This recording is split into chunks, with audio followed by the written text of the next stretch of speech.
Hi, everyone. Welcome to today's CommerceCast podcast. I'm Mark Holt. And I'm Todd Baltz. Today on the podcast, we have Joe and Belinda Ward from Two Rivers Land and Cattle. They were actually the 2025 Randolph County Chamber of Commerce Member of the Year. They have kind of really got into being involved in the community, and we want to really highlight them. What are some of the things that they talked about besides their subscription boxes? They also talked about life on the farm. Their faith drives them quite a bit, and that was just good to sit down with them.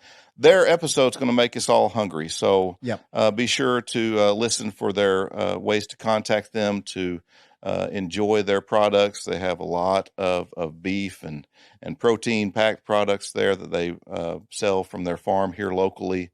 Just wonderful people that are hardworking, salt of the earth. Hope you enjoy our conversation with Belinda and Joseph Ward. Yes, and remember, if you have an idea for a guest or want to send a question to a previous guest, please send us an email at commercecastpod@gmail.com. We would love to hear from you. Enjoy the episode with Joe and Belinda Ward.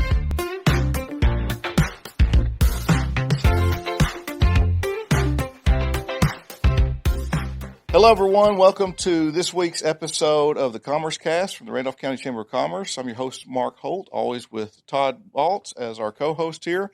Today, we have our very special guests, Joseph and Belinda Ward of Two Rivers Land and Cattle. How are you doing today? Good. Good. Thank you for being here. Thank you for having us. Very welcome. Glad to have you here. So Two Rivers Land and Cattle is a business that is a member of the Chamber of Commerce, and they were our 2025 Member of the Year. So happy to showcase your business, you as individuals, community members, anything and everything here. I am immensely interested in this. When I was a child, I say child, when I was probably 10 to 12 years old, started then, somewhere around then, my dad we had an old pole barn at our house, and my dad built some stalls, and he bought my brother and I some bottle-fed calves to raise. And it was a plan from day one to buy these calves, feed them every day before school, and then fatten them up a little bit, and then we would sell them, buy more cows, start with one each, and then we each got two each because we had 4 stalls. And we did that over and over until we had enough money to buy our first car at 16. Oh, and that worked very well. I probably got a little too attached to some of the calves, but that worked very well. That is how we bought our first vehicles. I've been fascinated with cattle and I guess animal husbandry ever since. So I guess y'all's story maybe starts a little bit similar to that. How did y'all get into the cattle business? I'm pretty much born into the cattle business. You know, my grandpa and my dad, they all had cows and just all kind of know. You know, the marketing deal with selling direct to consumer, it's a whole new thing for us. You know, my grandpa's still alive. I think he'd be all about it, but my dad, he don't know he ain't too into it. Yeah. So on that note, I think that's another thing I noticed too. So today before this episode, I went to your website, I subscribed to the newsletter, put in my email address, and I have to say it's a very well put together web page, and I have your information here. So anybody that is interested, you can see it on the banner here, the Two Rivers Land and Cattle, but they have a phone number listed here as 870-710-3717. Is that correct? And is that a cell phone to one of you directly? Okay. Yeah, that's to me. Also, you can email any questions or comments for more information. Two Rivers, that's the number 2, Two Rivers Land and Cattle, and is spelled out A-N-D. Two Rivers Land and Cattle @gmail.com. And then you also have a website that I just mentioned there. That's www.tworiverslandandcattle.com. And, of course, you're on Facebook, Instagram, TikTok, and YouTube. Yes. That right there, I think just what, Joseph, you just alluded to is that's kind of a new world from our parents and grandparents working on a cattle ranch, working on the farm. Oh, yeah. Yeah, it's all new. Started with Facebook here. You post on Facebook. What's a typical post look like? What are y'all trying to get out into social media? Usually just what we're doing around the farm or any specials that we may have going or anything, special that we're that we're going to, have coming up or something like that. How long have you been doing this? About 2 years. Yeah, 2 probably years? 2 years. Yeah. Yep. I do have a question. Maybe it's a little bit of a tidbit of information, but we actually have 5 rivers around here. So which 2 rivers are you talking about for the 2 rivers land and cattle? 11 Point and Spring River. Okay. Yeah. Is that kind of based on where your farm is? Yeah. Yeah. Okay. So you have 2 rivers. You have, I've seen on your website, both cattle and pork. Is that right? And chickens? Yeah. Well, we don't raise the chickens or the pork. We outsource that, but we do have it available at our store. And your store is really neat there. So I saw I've done it a couple times, and I'm going to do it with two Rivers Land and Cattle again. But a side of beef or a whole cow or an eighth, I guess, was one of the smaller portions you have. But that's still a lot of beef. Yeah. To have an eighth. So people go on there and they can literally click and put that in their cart. Mm-hmm. And then what happens from there on your end? So then I will contact them, let them know that, that their deposit's been made. And then when we expect the next processing date, and of course, how much, they're supposed to pay, but upon pickup, an estimated time when their beef will be ready. And then, usually about 2 weeks before pickup, I'll be contacting them with a little bit of a cut sheet questionnaire. Mainly they're kind of standard, but we do let them choose a few things on there. So, and I've seen some testimonies on there, or some reviews that some people have a comment on there. I think everybody that posted a review that I read, you deliver it right to their door. We have, yes. Mainly bulk beef. I mean, we're not going to bring one steak. Yeah. It's not DoorDash, right? No. So you package up let's say they do a half, you'll bring that to them ready to go into the freezer, I guess, right? Yeah, it'll be packaged and ready. Froze solid. How do you handle the processing? We have a processor, USDA inspected.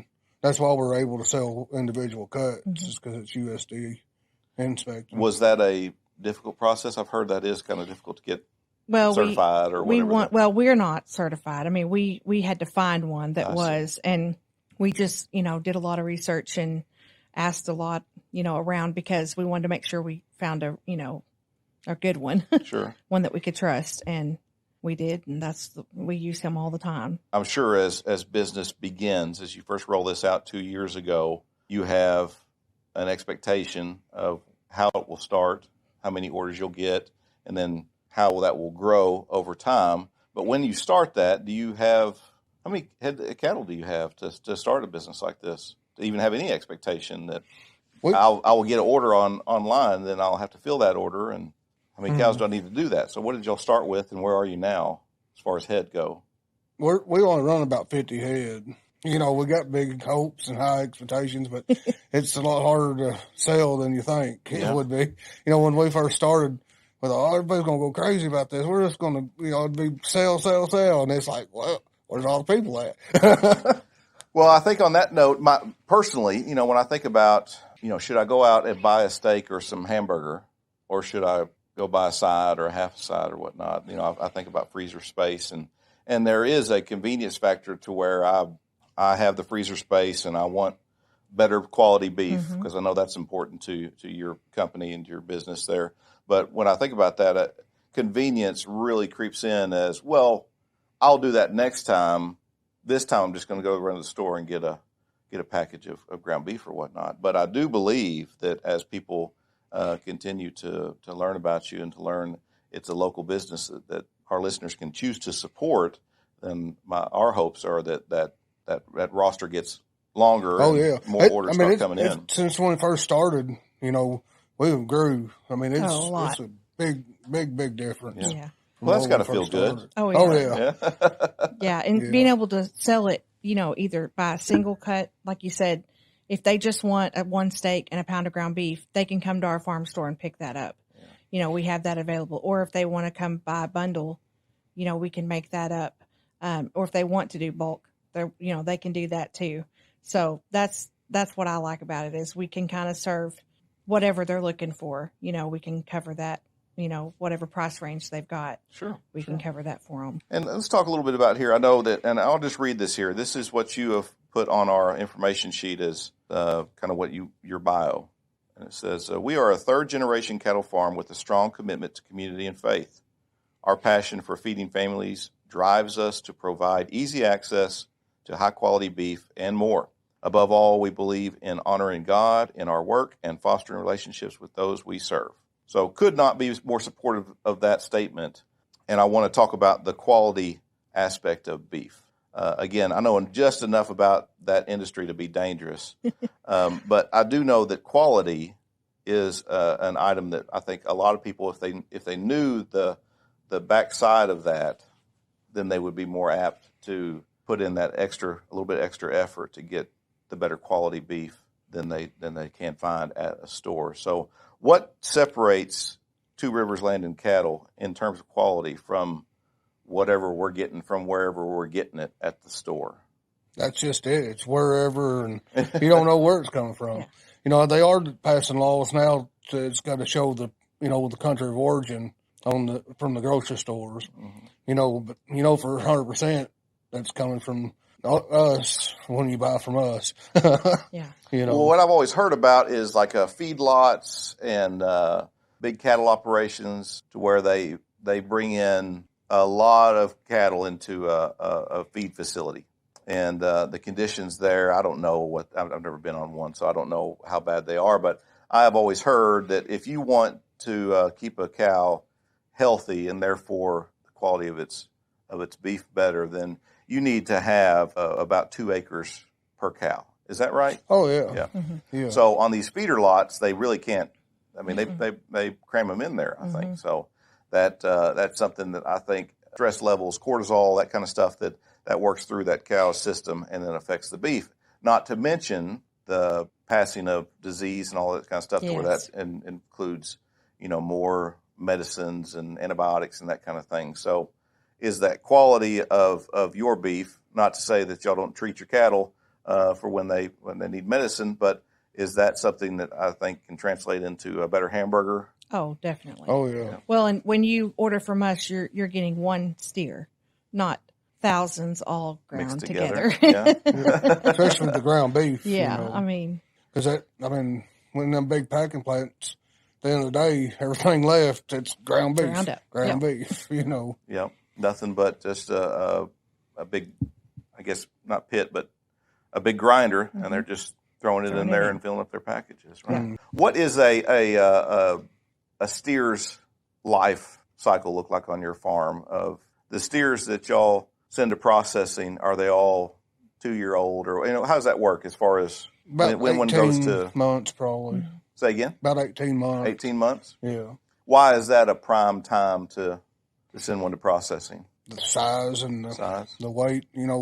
We're still doing a lot of experimenting, but what we've seen is over 1,000, 1,100 pound is when they start really putting on a good marble, for some really good steaks. For a long time, when we was, processing or killing for ourselves, we thought the smaller one would be better, but we was proved wrong. The more we learned about it, Well, that's good. I applaud your bravery to say, we'll learn as we go along, and what we may think is our best effort today may not be tomorrow, but we still need to go ahead and start there. So I hope that you're encouraged by that the more you do it, the better you get at it, and the better product that you'll have on the back end. So that steer that is 1,000 pounds, let's say, that's about 18 months old. Have you had that steer since birth? A lot of times, we do buy some too, because we can't keep up. Can't keep up, yeah. Yeah. And I guess you make steers yourself? Oh, yeah. That was another thing when I was a kid. We did, after we had the bottle calves, we decided to bring in, I think we had 10 to 12 head at one time and kept those for a couple of years there. But my brother and I did make a few steers along the way, both with the knife and with the bands. Yeah. So I always thought that was interesting there. So y'all do all that work yourself? Yes. Oh, yeah. Do you have any helpers, or is it just you two? Our daughter, our oldest daughter, helps a lot. Yeah. And, just some neighbors and stuff will help out some.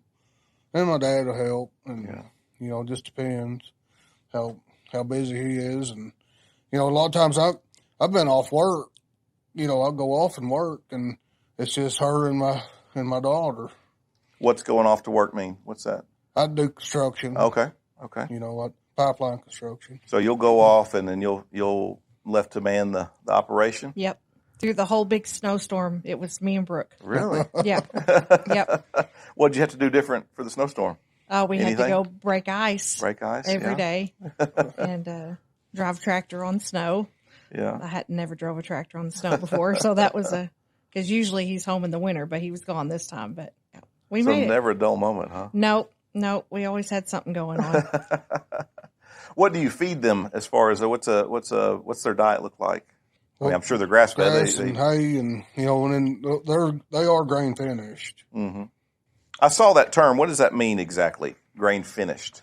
Well, they most of their life they're on grass and hay or grass, and then at the end of the stage, they're fattened up on grain. Is that in order to give them a little bit more marble, or to just add on a few extra pounds of fat? More fat and more marble. Mm-hmm. Gotcha. Who puts that grain together? You just go to a feed store here? feed store, gotcha. Okay. So I also know that the price of cattle has changed here in recent years.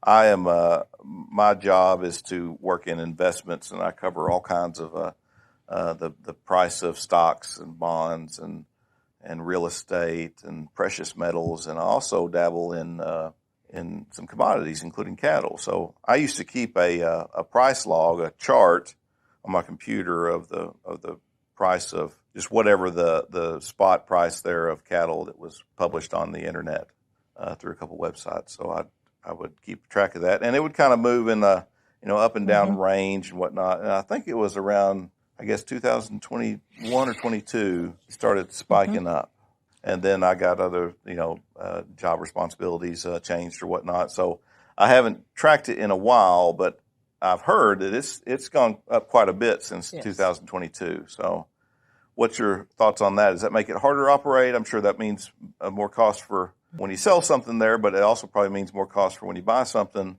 And so does that make it easier or harder on you to do your business with the price of cattle moving like it is? That's definitely harder. Harder? It's beef high. Yeah. It's high, and then you got to charge high prices or not even do it. I don't know. It's hard.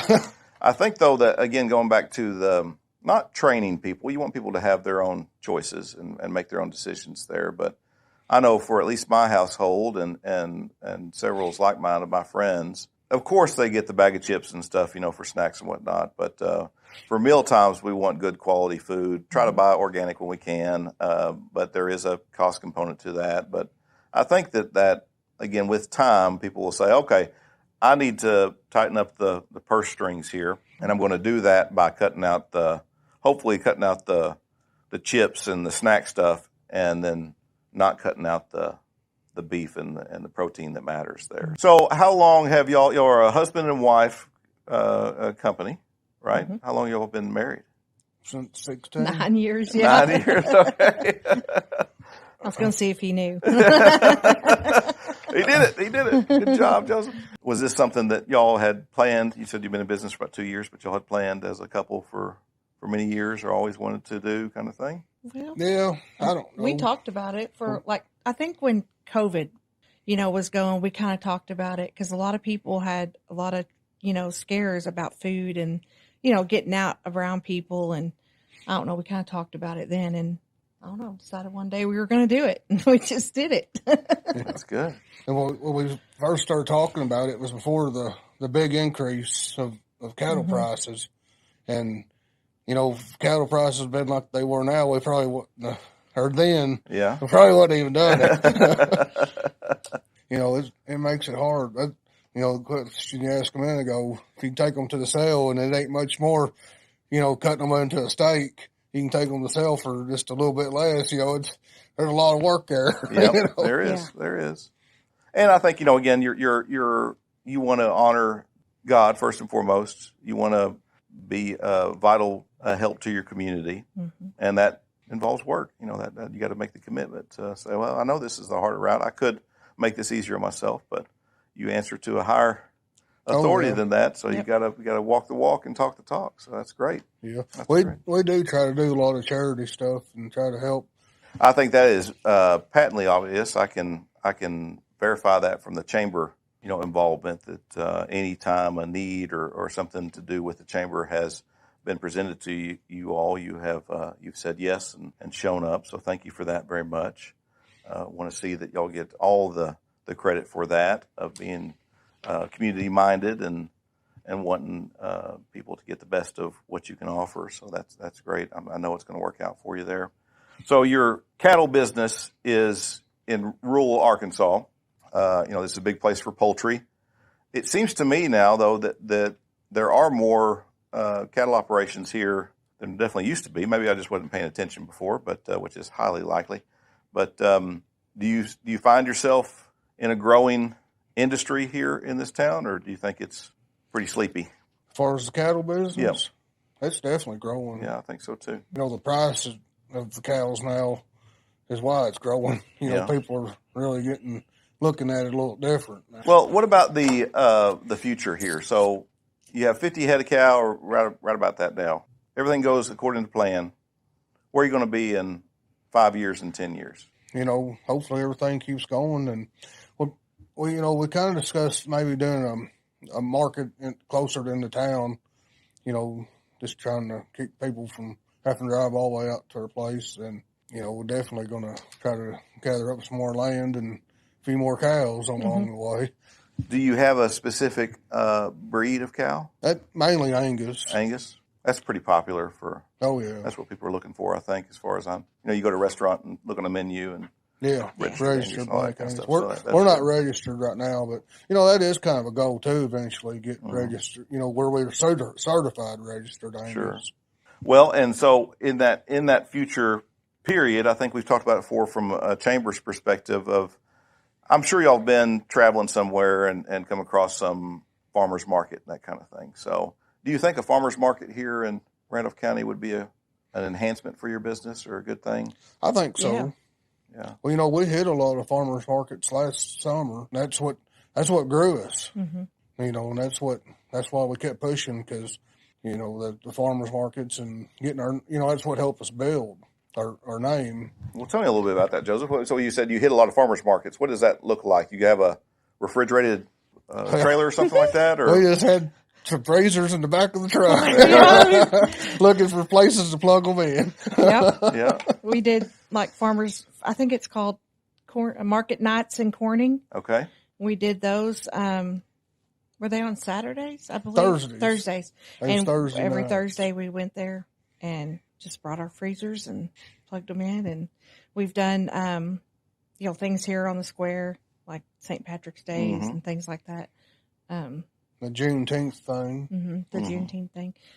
Anything like that. Oh, the thing at the airport in Want Ridge. Growing Minds Festival. Growing Minds. Yeah, there we go. We did that. So that I would assume, and correct me if I'm wrong, but I would assume that would be more of a, are you selling like burger patties, or are you selling sides of beef and stuff? Where you're selling individual cuts of beef. We were selling anything we could sell. We did cook at Corning. In Corning. We cooked ahead of time and brought like brisket sandwiches. Oh, for like samples or for to sell? To sell. Okay, yeah, great. and Wow. that went over really well. I bet it did. Yeah. I was kind of wanting to get a food truck, but she don't want nothing to do with it. Who is the cook in the family? Well, he does the smoked meat. Yeah, you can smoke a brisket. Yeah. Oh, yeah. Yeah. We're actually selling brisket smoked right now. Yep. Make my mouth water here. And ribs. Yeah. So that's great. So I think that the chamber has, again, talked about at length trying to help facilitate a farmer's market here. I know location has been, where do you put it and all that kind of stuff. But I'm hopeful that as time goes on, I used to live in Little Rock, and my wife and I, not every weekend, but on a very common occasion, we would just stroll down to the local farmer's market. I had actually two of them in Little Rock. And, you're looking for those something kind of odd that's again organic or something like that. But you walk in there thinking you're going to get some artichokes or something like that, and then next thing you know, you've bought a half a cow. So and I think that consumers are trained to explore like that. So a farmer's market would just get more opportunities for you all to have somebody that is ready to buy right now and I'm here to sell it to you. So I hope that works out in the future, that the chamber can help facilitate that as well. Well, I think that the basis of having this small business is, again, it's not just about the money. It's not just about running a business. It's about being ingrained in the community. It's about serving a purpose that's greater than yourselves. What drives you in that? You mentioned your faith in God, and you have full support here. You're singing to the choir on that front there. But what drives you on that front here? How does your faith play a role in all this? We feel very blessed to be able to do what we do, and I truly believe it's because of God that we get to do what we do. Oh, definitely. And I don't know, that's important to us to be able to help people and feed people. I love to feed people, and I want families to have a good source of protein, and that's my goal. I always find it interesting, the people that have a committed faith are more likely to submit to that 6 days you shall work kind of stuff. Some of the most Bible-believing people I know are also some of the hardest working people I know. And I think there's that correlation there of we are doing this work because God has called us to do this work, and I think that's a big difference maker. And it also makes it worth it regardless of the outcome. It's an act of service instead of act of profit, kind of thing. So I applaud you for that as well. Yeah, good definitely. way to look at it. Because we couldn't do it without God. There ain't no way. We don't have any kind of background, business background or nothing. No. Well, you couldn't tell, again, by your website. I encourage, again, everybody to go to that www.tworiverslandandcattle.com. Just see what they have. It's a menu that you can click on the type of product that you want from them, whether it be ground beef patties or whole sides of beef or a whole cow. You have you have eggs on there. I saw pork. I don't know the picture of the pork. I don't know where you got that picture or if you put it together yourself, but that's something there. So you can just pick and choose what you want, and then what it says on there. And Belinda, you can correct me if I'm wrong, but then you will contact them for, I guess, the finer details. Yeah, for all the bulk stuff, definitely. I reach out, and of course, any order that's placed, I always reach out to whoever placed it. But, the individual cuts, I will say, are not on the website. It's just too hard to keep up with each one. But we have a lot of the bundle boxes that you talked about, they're on there. All the bulk stuff's on there. And anytime someone places an order, I always reach out to them, to see, when they want to pick it up, or if it's local, usually I can bring it to them. As long as it's local around here, we usually don't charge anything to deliver. No delivery fee. That's good. Yeah. As we're sitting here talking, I think I found my first order here. What will work for me is the subscription box plan that you have. Tell me a little bit about what anybody can do if they want kind of a regular supply of beef and product from you. How does the subscription box work? Okay, so you just it has to be at least $50. So you just pretty much tell me what you want in the box. Whatever it is, we get it all together, we add it up, you get a 5% discount off the top, and then one free item. And then as long as you're committed to doing that every month, you can change what items you want in it. It just has to be at least $50 every month. And then we can, as long as you're here local, we can bring it to you, or you're welcome to come out to the farm store and pick it up. Sure. Specifically, let's just say that, let's say this was a subscription box for your particular tastes. What would you put in there? If I wanted to spend $100, but I wanted your menu here, what would you put in that subscription box that you think that would be good? That I would want? That you would want? Well, definitely, I would want some ground beef because that's kind of versatile. Sure. And I definitely have to have a steak because I love to eat steak.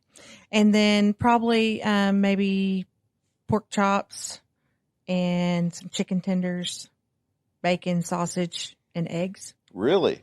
Yeah. So all that variety in one package. You can get anything you want in it. And also our daughter's making homemade bread. So you could even ask for that. And we'll, put that in there for you. That's great. I've got some things in mind here, and I'll be subscribing very shortly. So that'd be great. So I think also on the website, you invite people to come out to your your farm? Yeah. You have a little store out there, I guess? Yeah, we have a market at right at our house. We took part of our shop and turned it into a store.